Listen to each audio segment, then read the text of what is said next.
Hey you guys, Chris Dubois here. I started a video the other week on hearing from God and God speaking to us. It makes Christianity so fun and adventurous and exciting to hear the voice of God. For me, it's often inaudible, not audible. I've never heard the audible voice of God, but I know several that have. But for me, it's inaudible. I remember a professor at Gordon Conwell Theological Seminary when I was going there for my master's degree, and this question came up in the class.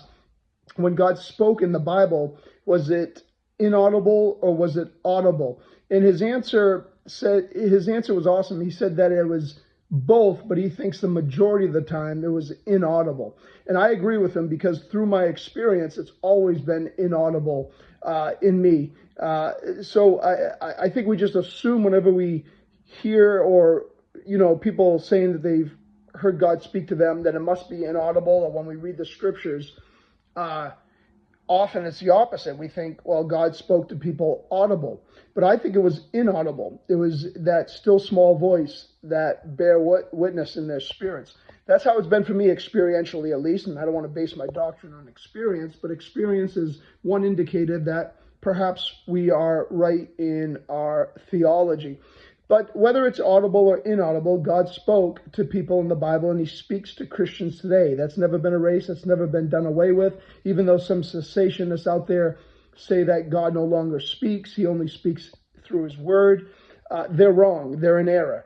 He does speak, obviously, in his word, and that's the primary way he speaks to us, through the Holy Scriptures. But he also speaks to us subjectively. He speaks to us in our spirit, man. And we can grow in intimacy with the Father and start to understand his voice. And I had read that the other week in John 10. Sorry, as I move my camera here, I'm flipping in the Scriptures. But I read in John 10, verse 27, my sheep hear my voice and I know them and they follow me. That's Jesus speaking. So yes, of course we can hear the voice of God. That's in the New Testament. I want to talk about the gift of prophecy real quick. This is a gift I often flow in and move in, and God allows me to use this gift. He gives it to me sovereignly as he wills, the Spirit of God.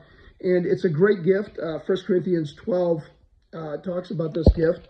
And I'm turning there right now. 1 Corinthians 12 verse 10 talks about the gift of prophecy. Also in Acts 19 verse 6, when the Holy Spirit fell upon the early church in Ephesus, we see that some of the disciples, they were baptized and filled with the Spirit, and they spoke in tongues and prophesied.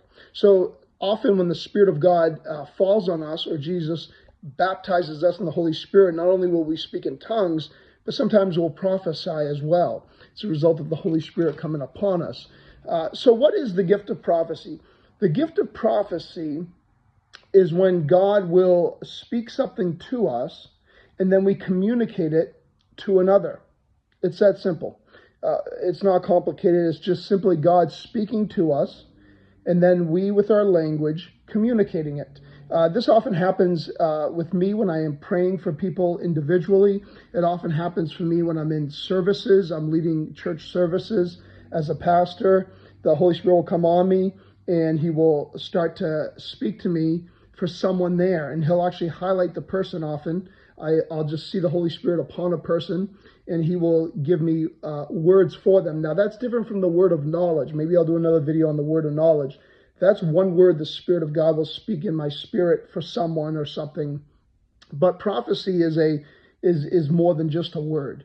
And so all I am doing is communicating that. So that's another way God speaks to us, is through prophetic words. God will use others in the gift of prophecy, and then they will communicate whatever God is saying to them to tell us. Now, we want to be humble about this. We want to, often I encourage the church I pastor to say, I sense, or I think, or I feel God is saying this, in case we're wrong. We want to be humble, right? None of us have perfect discernment. But there are times when the Spirit of God is so powerfully upon us, we just know that we know it's God. And we can say one of those, thus saith the Lord, just like Agabus in the book of Acts. But be very careful with that. Usually it's more of a sense, or I think, or I feel this is what the Lord is saying, just in case we're wrong. We want to be humble about this, but at the same time, we don't want to live in fear and worry, and we want to communicate and step out in faith and say what we sense or think the Holy Spirit is saying to us for someone else. God bless you guys.